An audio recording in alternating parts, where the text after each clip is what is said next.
교장실은 전철이 아니었다. 문에서 바로 정면으로 보이는 부채꼴로 펼쳐진 7계단 정도의 돌계단을 올라가서 오른쪽 편에 있었다. 토토는 엄마의 손을 뿌리치고 계단을 뛰어 올라가다 갑자기 멈추고 뒤돌아보았다. 뒤를 쫓아가던 엄마는 하마터면 토토와 정면 충돌할 뻔했다. 왜 그러니? 엄마는 토토의 마음이 바뀌었나 싶어 황급히 물었다. 토토는 계단 맨 위에 서서 진지한 표정을 지으며 작은 소리로 엄마에게 물었다. 엄마, 혹시 지금 만나러 가는 사람 여기에 있는 사람 아니야? 엄마는 아주 참을성이 많은 사람이랄까. 어쨌든 장난치는 걸 역시나 좋아했기 때문에 토토처럼 똑같이 얼굴을 들이대고 나지막히 물었다. 왜 그렇게 생각하는데? 토토는 더욱더 목소리를 낮추고 말했다. 엄마는 교장 선생님이라고 했지만 이렇게 전철을 많이 갖고 있으니까 사실은 여기에 있는 사람 아니냐고? 하기야 전철을 교실로 사용하고 있으니 토토가 의문을 품는 것도 당연한 일이라고 생각했지만 엄마는 일일이 설명하고 있을 여유가 없는 터라 다시 조용히 말했다. 그럼 네가 직접 교장 선생님께 물어보렴. 그런데 아빠를 한번 생각해봐. 아빠는 바이올린을 연주하는 분이라서 바이올린을 여러 개 갖고 있지만 그렇다고 바이올린 장수는 아니잖아? 그런 사람도 있는 거야. 그런가? 토토는 중얼거리면서 엄마의 손을 잡았다.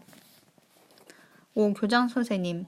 토토와 엄마가 안으로 들어가자 한 남자가 의자에서 일어났다. 그 사람은 머리숱도 얼마 없는 데다 앞니까지 빠져 있었지만 혈색은 좋아 보였다. 또 키는 그다지 크지 않아도 어깨와 팔은 우람하고 다 낡은 양복을 조끼까지 단정하게 차려입고 있었다. 토토는 얼른 인사를 한 다음 씩씩하게 물었다. 교장 선생님, 여기서 일하는 사람 어느 쪽이에요? 엄마가 당황하여 설명을 하기도 전에 그 사람이 웃으면서 대답했다. 교장 선생님이지? 그러자 토토는 아주 반갑다는 듯이 말했다. 아, 다행이다. 그럼 잘 부탁해요. 나 이 학교에 들어오고 싶어요. 교장 선생님은 토토에게 의자를 권한 다음 엄마 쪽을 향해 말했다. 전 지금부터 토토와 할 얘기가 있으니까 이만 돌아가셔도 좋습니다. 토토는 아주 잠시 좀 불안하기도 했지만 왠지 이 사람이라면 괜찮겠다 싶은 생각이 들었다. 엄마는 주저없이 교장 선생님께 그럼 잘 부탁드립니다. 라고 말하고는 문을 닫고 나갔다. 교장 선생님은 토토 앞으로 바짝 의자를 당겨놓고 마주보고 앉아 이렇게 말했다. 자, 이제부터 무슨 얘기든지 좋으니까 선생님한테 얘기해보렴. 얘기하고 싶은 거 전부. 얘기하고 싶은 거? 뭘 물어보면 그때서 대답해야 하나 하고 생각하고 있던 토토는 무슨 얘기든지 해도 좋다는 말을 듣자 너무나도 기뻐서 금방 조잘조잘 얘기하기 시작했다. 순서도 말투도 좀 뒤죽박죽이었지만 열심히 얘기했다. 지금 타고 온 전철이 아주 빨랐다는 얘기, 역 개찰구에는 아저씨한테 부탁했는데도 표를 주지 않았다는 얘기, 전에 다니던 학교에 여자 담임 선생님이 아주 예쁘게 생겼다는 얘기, 그 학교에는 제비 둥지가 있다는 얘기, 집에는 로키라고 하는 갈색 개가 있는데 손을 달라고 하면 손을 내밀고 문을 두드릴 줄도 알고 또 밥을 먹고 나면 아, 잘 먹었다고 표현할 줄 안다는 얘기. 유치원 다닐 때 가위를 입안에 넣고 썩둑거리자 혀 잘린다고 선생님이 야단을 치셨는데 들은 척도 안 하고 몇 번이고 가위질했던 얘기. 콧물이 나왔을 때는 계속 질질 흘리면 엄마한테 혼나니까 될 수 있는 한 빨리 푼다는 얘기. 아빠는 바다에서 수영을 잘하는데 다이빙도 역시 할 줄 안다는 얘기. 토토는 이런 얘기들을 줄줄이 늘어놓았다. 교장 선생님은 웃기도 하고 고개를 끄덕거리기도 하고 그래서 라면서 덩달아 맞장구를 쳐주기도 했다. 토토는 신이 나서 계속 얘기했다. 그런데 마침내 얘기가 다 동이 나 버렸다. 토토가 입을 다물고 생각에 잠겨있자 선생님이 말했다. 이제 더 없니? 토토는 이대로 끝내버리기엔 무척 아쉽다는 생각이 들었다. 모처럼 얘기를 마음껏 할 수 있는 좋은 기회인데 무슨 얘기거리가 더 없을까? 머릿속이 바쁘게 움직였다. 아, 다행이다. 마침내 새로운 얘기거리를 찾았다. 그것은 그날 토토가 입고 있는 옷에 관한 얘기였다. 토토의 옷은 대부분 엄마가 손수 만들어주는데 오늘 입은 옷은 산 것이었다. 이제껏 토토는 밖에서 놀다가 저녁 나절 집으로 돌아올 즈음에는 어찌된 영문인지 옷이란 옷은 다 어디든 한 군데는 찢겨져 있고 또 어떤 때는 걸레처럼 너덜너덜한 경우도 있었다. 심지어 흰 면 팬티까지 찢겨 있는 때도 있을 정도였지만 왜 그렇게 되는지 엄마로서는 도무지 이해할 수 없었다. 토토의 말에 의하면 다른 집 정원을 가로질러 울타리 밑을 기어들어가거나 공터에 있는 철조망 사이를 빠져나갈 때 그렇게 돼버린다는데 어쨌든 그런 사정으로 오늘 아침에 집을 나설 때는 엄마가 만든 멋진 옷은 하나같이 너덜너덜해서 입을 수가 없었다. 그래서 할 수 없이 전에 샀던 옷을 입고 온 것이었는데 바로 연지색과 회색 촘촘한 체크무늬 원피스다. 옷감은 저지라 그런 대로 괜찮은데 엄마는 옷깃에 놓여진 빨간 꽃 모양 수가 촌스럽다고 했었다. 토토는 바로 그 일을 기억해냈던 것이다. 그래서 서둘러 의장에서 내려와 옷깃을 손으로 들어올리며 선생님 곁으로 가서 이렇게 말했다. 이 옷깃 말이죠. 우리 엄마는 마음에 안 든대요. 그 얘기를 해버리고 나자 아무리 생각해도 정말 더 이상 할 얘기가 없었다. 토토는 좀 슬픈 생각이 들었다. 토토가 한참 동안 그런 생각을 하고 있을 때 교장 선생님의 의자에서 천천히 일어났다. 그리고 토토의 머리에 크고 따뜻한 손을 올려놓으며 말했다. 자, 이제부터 넌 이 학교 학생이다. 그때 토토는 왠지 태어나서 처음으로 진짜 좋아하는 사람과 만난 것 같은 기분이 들었다. 그도 그럴 것이 태어나서 지금까지 이렇게 긴 시간 동안 자기 얘기를 들어준 사람이 없었던 것이다. 그리고 그 오랜 시간 동안 단 한 번도 하품을 하거나 지루한 표정을 짓지도 않고 토토가 얘기할 때처럼 똑같이 몸을 앞으로 내민 채 열심히 들어주었던 것이다. 토토는 그때 아직 시계를 볼 줄 몰랐는데 그래도 오랜 시간으로 느꼈을 정도니까 만약에 시계를 볼 줄 알았다면 틀림없이 더 놀랐을 것이다. 그리고 더욱 교장 선생님에게 감사했을 것이다. 왜냐하면 토토와 엄마가 학교에 도착한 것이 8시였고 교장실에서 얘기가 전부 끝나고 토토가 이 학교의 학생으로 결정되었을 때 선생님이 회중시계를 보며 아, 점심시간이군 하고 말했으니까 결국 꼬박 4시간 동안이나 교장 선생님은 토토의 얘기를 들어준 셈이었다. 전우를 막론하고 토토의 얘기를 그토록 열심히 들어준 어른은 정말이지 없었다.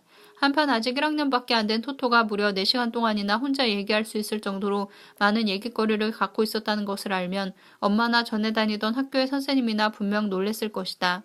그 당시 토토는 아직 퇴학에 대한 것은 물론이고 주위의 어른들이 자기로 인해 애먹고 있다는 사실을 전혀 모르고 있었다. 원래 밝은 성격인데다가 또 잘 잊어버리는 편이라서 어찌 보면 유난히 보면 천진스럽기조차 했던 것이다. 하지만 마음 한구석으론 왠지 다른 아이들과는 달리 혼자만 좀 싸늘한 눈총을 받고 있는 듯한 소외감 비슷한 것을 어렴풋하게나마 느끼고 있었다. 그런데 이 교장 선생님과 있으니 그런 불안감은 차츰 사라졌고 대신 푸근하고 기분이 좋아졌다. 이 사람하고는 얼마든지 함께 있어도 좋을 것 같아. 우리의 주인공 토토가 고바야시 소사쿠 교장 선생님을 처음 만나고 느낀 감상은 바로 이랬다. 이 사람하고는 얼마든지 함께 있어도 좋을 것 같다는. 그리고 고맙게도 교장 선생님 역시 토토와 같은 느낌을 갖고 있었다.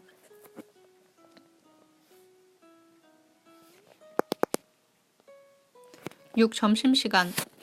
잠시 후 교장선생님은 모두가 점심을 먹는 곳으로 토토를 데리고 갔다. 점심시간에는 전철이 아니라 모두 강당에 모인다고 교장선생님이 가르쳐 주었다. 강당은 아까 토토가 올라왔던 돌계단이 다 끝나는 곳에 있었다. 들어가 보니 학생들이 소란스럽게 책상과 의자를 날라다 강당 안에 둥그런 원 모양으로 놓고 있는 중이었다. 구석에서 그 광경을 보고 있던 토토는 교장선생님의 웃옷을 잡아당기며 물었다. 다른 애들은 어디 있어요? 그러자 교장선생님이 대답했다. 얘들이 전부야. 이게 전부? 토토는 믿을 수가 없었다. 그도 그럴 것이 학생 수가 전에 다니던 학교의 한 학급 정도인 50명 정도밖에 채 되지 않았던 것이다. 전교생이 겨우 여 정도예요? 교장 선생님은 역시 그렇다고 대답했다. 토토는 모든 것이 전에 다니던 학교와는 다르다고 생각했다. 이윽고 학생들이 모두 자리에 앉았다. 그러자 교장 선생님은 아이들을 향해 이렇게 물었다. 다들 산과 들과 바다에서 나는 것 가져왔니? 네! 아이들이 제각기 자기 도시락 뚜껑을 열었다. 자, 어디 한번 볼까? 교장 선생님은 빙 둘러진 책상 안쪽으로 들어가 한 명 한 명 아이들의 도시락을 들여다보며 걸었다. 학생들은 웃기도 하고 소리를 지르기도 하며 떠들썩했다. 토토는 참 이상하다 싶었다. 산과 들과 바다에서 나는 게 뭐지? 하지만 이 학교는 너무너무 유별나고 재미있을 것만 같았다. 점심시간이 이렇게 즐겁고 재미있는 것인지 토토는 여태 몰랐다. 토토는 내일부터 자기도 저 책상에 앉아 산과 들과 바다에서 나는 것이 담긴 도시락을 교장선생님에게 보여줄 것이란 생각을 하자 기쁨과 기대감으로 가슴이 벅차 소리를 지를 것만 같았다. 도시락을 들여다보고 있는 교장선생님의 어깨에 한낮의 햇살이 부드럽게 머무르고 있었다. 7. 오늘부터 학교에 간다. 어제 오늘부터 너는 이 학교의 학생이다. 라는 교장선생님의 말을 들은 후부터 토토는 내일이 기다려져 도무지 견딜 수가 없었다. 지금까지 이토록 내일이 멀게 느껴졌던 적이 없었다. 그래서 평소 같으면 아침에 엄마가 아무리 두들겨 깨워도 침대에서 미적거리며 멍해있던 일이 많았던 토토가 이날만은 누가 깨우기도 전에 벌써 양말까지 신고 책가방을 맨 채 식구들이 일어나기를 기다리고 있었다. 이 집 식구 중에서 가장 시간을 잘 지키는 셰퍼드 로키는 평소와는 다른 토토의 행동을 의아한 눈빛으로 쳐다보면서도 기지개를 쫙 펴더니 토토에게 찰싹 붙어 뭔가 시작될 것 같은 일을 잔뜩 기대하는 눈치였다. 엄마는 정신없이 바빴다. 부랴부랴 산과 들과 바다에서 나는 것으로 도시락을 싸고 토토에게 아침밥을 먹인 다음 털실로 엮은 끈을 맨 셀룰로이드 정액권 지갑을 토토의 목에 걸어주었다. 정액권을 잃어버리지 않게 하기 위해서였다. 얌전하게 선생님 말씀 잘 들어야 해. 아빠는 빗지도 않아 헝클어진 머리카락으로 말했다. 물론 토토는 이렇게 대답한 후 현관에서 구두를 신고 문을 열고 나가는 듯 하더니 갑자기 안쪽을 향해 획 돌아서서 공손하게 인사를 하며 말했다. 엄마 아빠 다녀오겠습니다. 순간 배웅을 하는 엄마의 눈에서 눈물이 글썽거렸다. 이렇게 생기 넘치고 예의 바르고 활달한 토토가 바로 얼마 전에 퇴학을 당했다는 사실이 믿어지지 않아서였다. 제발 새 학교에서 잘 해나가야 할 텐데. 엄마는 마음속으로 그렇게 빌었다. 그런데 다음 순간 엄마는 펄쩍 뛸 정도로 놀랐다. 왜냐하면 토토가 엄마가 애써 목에 걸어준 정액권을 로키의 목에다 걸어주고 있었기 때문이었다. 대체 뭘 하려는 거지? 엄마는 약간 불안했지만 아무 말 않고 결과를 두고 보기로 했다. 토토는 정액권을 로키의 목에 걸더니 쪼그리고 앉아 이렇게 말했다. 로키, 이 끈은 너한테 안 되겠다. 아니나 다를까 로키에게는 끈이 길어 정액권이 땅에 질질 끌렸다. 알겠니? 이건 내 정액권이지 네 것이 아니니까 넌 전철을 탈 수 없어. 교장선생님에게 물어는 볼게. 역 아저씨한테도. 그래서 괜찮다고 하면 너도 학교에 갈 수 있을 테지만 글쎄다. 로키는 중간 정도까지는 귀를 쫑긋 세우고 얌전히 듣는 듯 했지만 설명이 거의 다 끝나갈 무렵에는 정액권을 슬쩍 핥아보고 하품만 해댔다. 그래도 토토는 열심히 얘기했다. 전철 교실은 움직이지 않으니까 교실에서는 정액권이 필요 없을 거야. 어쨌든 오늘은 기다려야 돼. 하기야 로키는 지금까지 매일 토토와 함께 걸어서 학교 문 앞까지 갔다가 혼자 집으로 돌아왔기 때문에 오늘도 그럴 생각이었다. 토토는 정액권을 로키의 목에서 빼내어 소중하게 자기의 목에 다시 건 다음 엄마와 아빠에게 한 번 더 다녀오겠습니다 라고 말한 후 이번에는 뒤도 돌아보지 않고 책가방을 달그락거리며 뛰기 시작했다. 로키도 몸을 쭉쭉 뻗으며 나란히 달리기 시작했다. 역까지 가는 길은 전에 다녔던 학교 길과 별 다를 게 없었다. 그래서 도중에 토토는 낯이 익은 개나 고양이, 전학 전의 동급생들과 스쳐 지나쳤다. 그때마다 토토는 이런 생각이 들곤 했다. 정액권을 보여주고 놀래켜줄까? 그러나 이내 혹시라도 늦으면 큰일이니까 오늘은 관두자 라며 마음을 고쳐먹고 부지런히 걸었다. 역 근처에 오자 여느 때 같으면 왼쪽으로 가는 토토가 오늘은 오른쪽으로 돌아가기에 어찌해야 좋을지 모르는 로키는 아주 걱정스럽다는 듯이 멈춰서서 두리번거렸다. 토토는 개찰구까지 갔다가 돌아와 여전히 이상하다는 표정을 짓고 있는 로키에게 말했다. 이제 전에 다니던 학교는 안 가. 새 학교에 가거든. 그런 다음 토토는 로키의 얼굴에 자기 얼굴을 갖다 대고 로키의 귓속 냄새를 맡았다. 늘 지독한 냄새가 나긴 하지만 나한테는 좋은 냄새야. 토토는 그렇게 생각했다. 그리고 조촐한 작별 인사가 끝나자 토토는 얼굴을 떼고 바이바이 하고는 정액권을 영무원에게 보이고 나서 조금은 높은 역 계단을 올라가기 시작했다. 로키는 작은 소리로 짖으며 계단을 올라가는 토토를 한없이 쳐다보고 있었다. 8. 전철교실. 토토가 어제 교장선생님이 일러주신 전철교실의 문을 열려고 했을 때 아직 교정에는 그 누구의 모습도 보이지 않았다. 요즘과는 달리 옛날 전철은 밖에서 열 수 있도록 문에 손잡이가 달려 있었는데 양손으로 그 손잡이를 잡고 오른쪽으로 당기자 문은 쉽게 열렸다. 토토는 두근대는 가슴으로 살며시 고개를 들이밀고 안을 들여다보았다. 우와, 이 정도면 공부하면서도 항상 여행하는 기분이겠는걸? 그물 선반도 있고 창문도 전부 그대로고. 그랬다. 다른 점이라면 운전사 자리에 칠판이 있는 것과 전철의 긴 걸상을 떼내고 학생용 책상과 의자가 진행 방향을 향해 줄지어 있다는 것. 그리고 손잡이가 없다는 것뿐이었다. 나머지는 천장이며 바닥이며 전부 전철 일적 그대로였다. 토토는 신발을 벗고 안으로 들어가 아무 책상에나 앉아보았다. 전에 다니던 학교와 비슷한 나무 의자였지만 계속 앉아있고 싶을 정도로 기분 좋은 의자였다.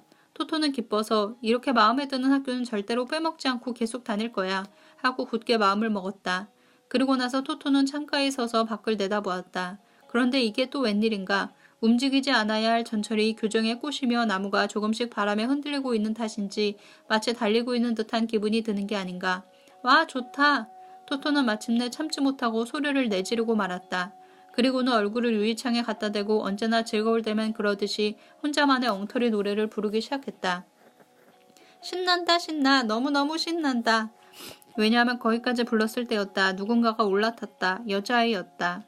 그 아이는 노트와 필통을 책가방에서 꺼내 책상 위에 놓은 다음 발돋움을 책가방을 그물 선반에 올려놓았다.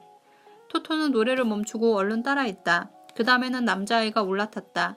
그 아이는 문 앞에서 책가방을 농구공 마냥 그물 선반에다 던져 넣었다. 그물 선반의 그물이 휘청 흔들리며 책가방에 튕겨나와 바닥에 떨어졌다. 그러자 그 남자아이는 실패! 라고 외치면서 다시 같은 지점에서 그물 선반을 향해 또 책가방을 던져 넣었다. 이번에는 제대로 들어갔고 남자아이는 성공! 하고 외쳤다. 그런데 갑자기 다시 실패라고 외치면서 책상으로 기어 올라가 그물 선반에 있는 책가방을 열고 필통이며 노트를 분주하게 꺼냈다. 아마도 그것들을 꺼내는 걸 깜빡 잊었기 때문에 실패했다고 번복한 것 같았다. 아무튼 그런 식으로 9명의 아이들이 차례차례 토토가 있는 전철에 올라탔는데 그 아이들이 이곳 도모의 학원 1학년 전부였다. 그리고 그들 모두가 앞으로 같은 전철을 타고 여행할 토토의 친구들이었다. 9. 첫 수업. 교실이 진짜 전철이라서 특이하다고 생각한 토토가 그 다음으로 특이하다고 느낀 것은 앉은 자리였다. 전에 다니던 학교는 누구는 어느 책상, 그 옆에는 누구, 앞에는 누구라는 식으로 각자 자리가 정해져 있었다. 그런데 이 학교는 그날의 기분이나 형편에 따라 어디든지 마음에 드는 자리에 앉으면 그만이었다. 그래서 토토는 고민하며 둘러본 끝에 아침에 토토 다음으로 교실에 들어온 여자아이 옆에 앉기로 결정했다. 왜냐하면 그 아이는 토토가 좋아하는 귀가 길다란 토끼 그림이 그려져 있는 점퍼 스커트를 입고 있었기 때문이다. 하지만 무엇보다도 특이한 것은 이 학교의 수업 방식이었다. 대개의 학교는 첫째 시간이 국어면 국어를 하고 둘째 시간이 수학이면 수학을 하는 식으로 시간표대로 수업을 하는데 이 학교는 전혀 달랐던 것이다. 아무튼 첫째 시간이 시작될 때 여선생님은 그날 하루 동안 공부할 시간표에 전 과목 문제를 칠판에 가득 써놓고 이렇게 말했다. 자, 어떤 것이든지 좋아하는 것부터 시작하세요. 그러니 학생들은 국어든 수학이든 자기가 좋아하는 것부터 시작해도 아무 상관이 없었다. 그래서 글짓기를 좋아하는 아이는 글짓기를 하고 또 교실 뒤쪽에서는 자연을 좋아하는 아이가 알코올 램프에 불을 붙여 플라스크를 부글부글 끓이기도 하면서 뭔가를 폭발시키곤 하는 광경을 어느 교실에서나 볼 수 있었다. 이 수업 방식은 학년이 올라갈수록 학생 한 명이 관심을 갖고 있는 분야나 관심의 정도, 사고방식 그리고 개성 같은 것을 점점 확실하게 드러내주기 때문에 선생님이 학생 개개인을 파악하기에 더없이 좋은 방법이었다. 학생들 역시 자기가 좋아하는 과목부터 해도 된다는 것은 기쁜 일이었고 설사 싫어하는 과목이라도 수업이 전부 끝날 때까지만 어떻게든 해내면 되니까 그리 힘들게 여기지 않았다. 따라서 자습 형식이 많았고 그래도 모르겠으면 선생님께 물으러 가든지 자기 자리로 선생님을 불러 이해가 될 때까지 가르침을 받는다. 그리고 연습 문제를 받아 다시 자습에 들어간다. 이것은 그야말로 참된 공부였다. 그러므로 선생님의 말씀이나 설명을 멍하니 듣고만 있는 일은 거의 있을 수 없었다. 한편 토토를 비롯한 1학년 아이들은 아직 자습할 정도의 공부는 시작하지 않았지만 그래도 자기가 좋아하는 과목부터 공부한다는 점은 다른 학년이나 마찬가지였다. 덕분에 글자를 열심히 쓰는 아이, 그림을 그리는 아이, 그리고 책을 읽는 아이, 심지어 체조를 하는 아이도 있었다. 토토 옆에 앉은 여자아이는 벌써 글자를 다 깨우쳤는지 노트에 뭔가를 부지런히 옮겨 적고 있었다. 그러나 토토는 모든 것이 신기하고 가슴 설레어 다른 아이들처럼 곧바로 공부를 할 수 없을 지경이었다. 그때였다. 토토 뒷자리에 앉아있던 한 남자아이가 일어서서 칠판 쪽으로 걸어나갔다. 노트를 들고서 아마 칠판 옆 책상에서 다른 아이에게 열심히 가르치고 있는 선생님께 가는 것 같았다. 그런데 문득 그 아이의 걷는 뒷모습을 본 토토는 갑자기 두리번거리던 동작을 뚝 멈추고 손으로 턱을 괸 채 가만히 그 아이를 쳐다보기 시작했다. 그 아이는 걸을 때 다리를 질질 끌고 있었다. 몸도 몹시 흔들렸다. 처음에는 일부러 그러나 싶게 느껴질 정도였다. 하지만 잠시 보고 있던 토토는 일부러 그러는 것이 아니라 저절로 그렇게 된다는 걸 알 수 있었다. 다시 자기 책상으로 돌아오는 그 아이를 토토는 조금 전과 다름없이 턱을 괸 채 쳐다보고 있었다. 눈과 눈이 마주쳤다. 그 남자아이는 토토를 보자 싱긋 웃었다. 그러자 토토도 당황하여 빙그레 따라 웃었다. 그 아이가 뒷자리에 앉는 것도 다른 아이들보다 시간이 걸렸지만 토토는 휙 돌아다보며 그 아이에게 물었다. 왜 그렇게 걷니? 그 아이는 상냥한 목소리로 조용히 대답했다. 나 소아마비야. 아주 또렁또렁한 목소리였다. 소아마비? 토토는 지금껏 그런 말을 들어본 적이 없었기 때문에 되물었다. 그 아이는 조금 낮은 목소리로 말했다. 응, 소아마비, 다리도 손도.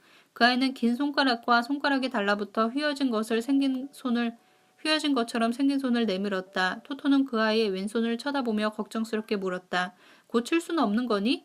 그 아이는 아무 대꾸도 하지 않았다. 토토는 물으면 안 되는 것을 괜히 물었나 싶어 슬퍼졌다. 그런데 갑자기 그 아이는 명랑하게 다시 말했다. 내 이름은 야스야케야. 너는?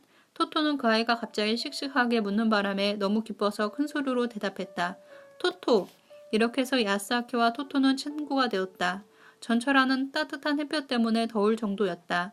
누가 창문을 열었다. 신선한 봄바람이 전철안을 통과하자 아이들의 머리카락이 노래를 부르듯 흩날렸다. 토토는 도모의 학원에서의 첫날을 이렇게 시작했다.